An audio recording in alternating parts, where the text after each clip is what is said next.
روزانہ کچھ نہ کچھ سنتے ہیں۔ سوال،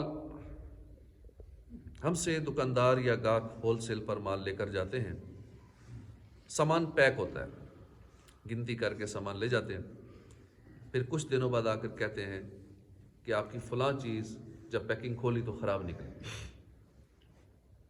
کیا اس صورت میں ہم ان کو یہ کہہ کر منع کر سکتے ہیں کہ ہم نے آپ کو سامان دے دیا تھا، آپ کا کام تھا چیک کر لیں؟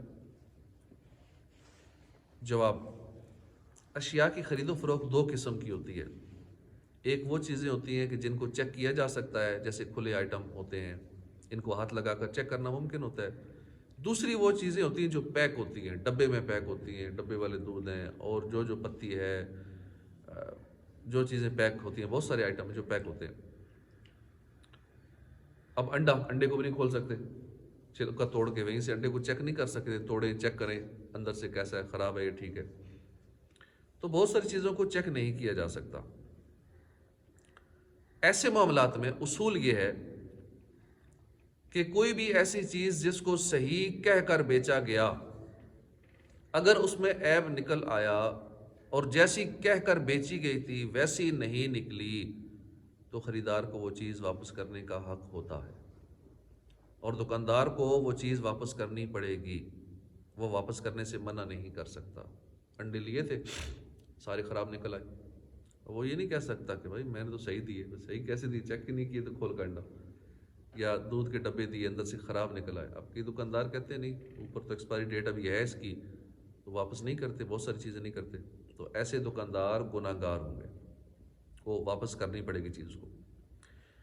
خریدار کے اس حق کو فقہائے کرام خیار عیب کے نام سے موسوم کرتے ہیں، خیار عیب، اور کتب فقہ میں یہ پورا چیپٹر ہے اس کے بارے میں، جس میں اس کے مسائل لکھے ہوئے ہیں۔ بحر شریعت میں بھی حصہ 11 میں اس کی ڈیٹیل موجود ہے۔ خریداری کے وقت اگر بیچنے والے نے یہ کہہ دیا کہ آپ یہ چیز چیک کر لیں، یہ جیسی بھی ہے آپ کی ہے، میں اس کے عیب سے بری الذمہ ہوں، تو اس صورت میں دکاندار کو وہ چیز واپس لینا ضروری نہیں ہے۔ یہ بات اگر پہلے کہہ دے کہ میں آپ کو یہ انڈے دے رہا ہوں، چاہے خراب نکلیں، میری نہیں ہے، یہ آپ ہی کے ہیں، اب واپس لینے کا اسے کوئی مسئلہ نہیں ہے۔ یا کہہ دے جو چیز میں آپ کو دودھ ہے، کوئی اور چیز ہے جو پیکنگ میں ہے، میں آپ کو دے رہا ہوں، میں اس کا ذمہ دار نہیں ہوں، بول کے کہہ دے تو پھر ٹھیک ہے۔ اگر نہیں کہے گا بول کے تو پھر اسے واپس کرنی پڑے گی خراب ہونے کی صورت میں۔ واضح ہے کہ خریدار کو جن صورتوں میں یہ حق دیا گیا ہے کہ وہ عیب نکلنے پر چیز واپس کر سکتا ہے، یہ اختیار کچھ شرائط سے مشروط ہے، جن میں سے ایک یہ ہے کہ اس چیز میں خریدار نے مالکانہ تصرف نہ کیا ہو۔ جس نے خریدی ہے اس نے اس میں تصرف نہ کیا ہو، اس میں چینجنگ نہ کی ہو یا استعمال نہ کیا ہو، یہ ایک شرط ہے۔ اور بھی کچھ شرائط ہیں اس کی واپس کرنے کی۔ سود کا بیان ہے قرآن پاک میں۔ سود کے بارے میں اللہ پاک فرماتا ہے الذین یاکلون الربا لا یقومون الا کما یقوم الذی یتخبطہ الشیطان من المس، اور وہ جو سود کھاتے ہیں قیامت کے دن نہ کھڑے ہوں گے مگر جیسے کھڑا ہوتا ہے وہ جسے آسیب نے چھو کر مخبوط بنا دیا۔ سود کو حرام فرمانے میں بہت ساری حکمتیں ہیں۔ سود میں جو زیادتی لی جاتی ہے وہ مالی معاوضے والی چیزوں میں بغیر کسی عوض کے مال لیا جاتا ہے، اور یہ سری ناانصافی ہے۔ سود کی حرمت میں دوسری حکمت یہ ہے کہ سود کا رواج تجارتوں کو خراب کر دیتا ہے، اور سود خور کو بغیر محنت مال کا حاصل ہونا تجارت کی مشقتوں اور خطروں سے کہیں زیادہ آسان معلوم ہوتا ہے۔ تجارتوں کی کمی انسانی معاشرت کو نقصان پہنچاتی ہے۔ تیسری حکمت یہ ہے کہ سود کے رواج سے باہمی محبت کے سلوک کو نقصان پہنچتا ہے، کہ جب آدمی سود کا عادی ہوتا ہے تو وہ کسی کو قرض حسن سے امداد پہنچانا گوارا نہیں کرتا۔ چوتھی حکمت یہ ہے کہ سود سے انسان کی طبیعت میں درندوں سے زیادہ بے رحمی پیدا ہو جاتی ہے، اور سود خور اپنے مقروض کی تباہی اور بربادی کا خواہش مند رہتا ہے۔ اس کے علاوہ بھی سود میں اور بہت بڑے نقصانات ہیں، اور شریعت کی سود سے ممانعت عین حکمت ہے۔ رسول اللہ صلی اللہ علیہ وسلم نے فرمایا رات میں نے دیکھا کہ میرے پاس دو شخص آئے اور مجھے زمین مقدس یعنی بیت المقدس میں لے گئے، پھر ہم چلے یہاں تک کہ خون کے دریا پر پہنچے۔ یہاں ایک شخص کنارے پر کھڑا ہے جس کے سامنے پتھر پڑے ہوئے ہیں، وہ ایک شخص بیچ دریا میں، ایک شخص دریا کے بیچ میں، یہ کنارے کی طرف بڑھا اور نکلنا چاہتا ہے کہ کنارے والے شخص نے ایک پتھر ایسے زور سے اس کے منہ پہ مارا کہ جہاں تھا وہیں پہنچا دیا۔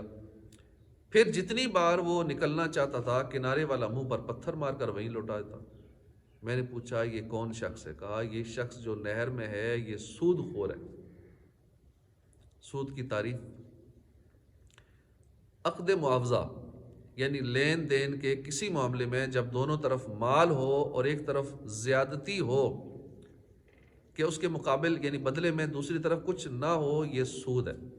اسی طرح قرض دینے والے کو قرض پر جو نفع جو فائدہ حاصل ہو وہ بھی سارا سود ہے۔ اب اس کی تھوڑی سی وضاحت یہ ہے کہ جو چیز ماپ یا تول سے بکتی ہو، جب اس کو اپنی جنس سے بدلا جائے، مثلا گندم کے بدلے میں گندم، جو کے بدلے میں جو لیے اور ایک طرف زیادہ ہو تو حرام ہے۔ جو کے بدلے جو لیے اور ایک طرف سے زیادہ ایک نے دوسرے کو دے دیے، اب وہ زیادہ والا جو نا اگلے کا لینا حرام ہے۔ اور اگر وہ چیز میئرمنٹ کر کے ماپ تول کر نہ لی جائے، ماپ تول کی نہ ہو، ایک جنس کو دوسری جنس سے بدلا ہو تو سود نہیں۔ عمدہ اور خراب کا یہاں کوئی فرق نہیں، یعنی تبادلہ جنس میں ایک طرف کم ہے مگر یہ اچھی ہے، دوسری طرف زیادہ ہے وہ خراب ہے، جب بھی سود اور حرام ہے۔ لازم ہے کہ دونوں ماپ یا تول میں برابر ہوں۔ جس چیز پر سود کی حرمت کا دار و مدار ہے وہ قدر و جنس ہے۔ قدر سے مراد ہے وزن یا ماپ۔ سود حرام ہے، اس کی حرمت کا منکر یعنی حرام ہونے کا انکار کرنے والا کافر ہے۔ جس طرح سود لینا حرام ہے اسی طرح سود دینا بھی حرام ہے۔ اور بھی اس کی کافی وضاحت ہے، انشاءاللہ پھر سنیں گے۔ اللہ پاک ہمیں سود سے بچائے۔ بہت سارے لوگ سود کی صافت میں پڑے ہیں، بینکوں سے سود لے رہے ہیں، لوگوں کو سود پہ پیسے دیتے ہیں، اسی طرح یہ قسطوں پہ کاروبار کرتے ہیں، قسطوں پہ چیزیں لیتے ہیں دیتے ہیں۔ ہمارے معاشرے میں بہت ساری صورتوں میں لوگ کسی نہ کسی انداز میں اس میں انوالو ہیں، پھر کہتے ہیں سکون نہیں ہے، مزہ نہیں ہے، نہ عبادت کی توفیق ملتی ہے، کیونکہ گناہ کرنے سے نہ عبادت کی توفیق چھین لی جاتی ہے۔ بندہ کہتا ہے بس سستی ہو جاتی ہے، میں اس لیے نماز نہیں پڑھتا، ٹائم نہیں ملتا، اس لیے نماز نہیں پڑھتا، ذکر کا ٹائم ہی نہیں ملتا، درود شریف کا ٹائم نہیں ملتا، نفل کا بھی ٹائم نہیں ہے۔ اب اصل وجہ ہوتی ہے کہ اس سے یہ ساری توفیقیں چھین لی جاتی ہیں کیونکہ وہ بہت سارے گناہوں میں پڑا ہوتا ہے۔ بعض اوقات کہتے ہیں نا ایک بار جس نے بدنگاہی کر دی تو پورے سال کے لیے وہ تہجد سے محروم ہو جاتا ہے، پورے سال کے لیے وہ تلاوت قرآن سے اللہ اس کو محروم کر دیتا ہے، اسے توفیق ہی نہیں ہوتی قرآن کو نظر بھی مار سکے، توجہ نہیں جاتی، سستی ہو جاتی، آج بھی نہیں پڑھا، کل بھی نہیں پڑھا، سال گزر گیا قرآن کو ہاتھ ہی نہیں لگایا۔ وجہ یہ ہوتی ہے کہ اس نے کوئی گناہ کیا ہوتا ہے، کوئی بدنگاہی اس سے ہو جاتی۔ ایک بار گناہ کا یہ حال ہے، تو جو ریگولری گناہوں میں انوالو ہو، سود کے معاملات کر رہا ہو، دیگر گناہ کر رہا ہو، تو پھر اس کا حال کیا ہوگا۔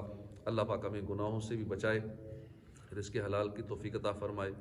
آمین بجاہ النبی الامین صلی اللہ علیہ وآلہ وسلم۔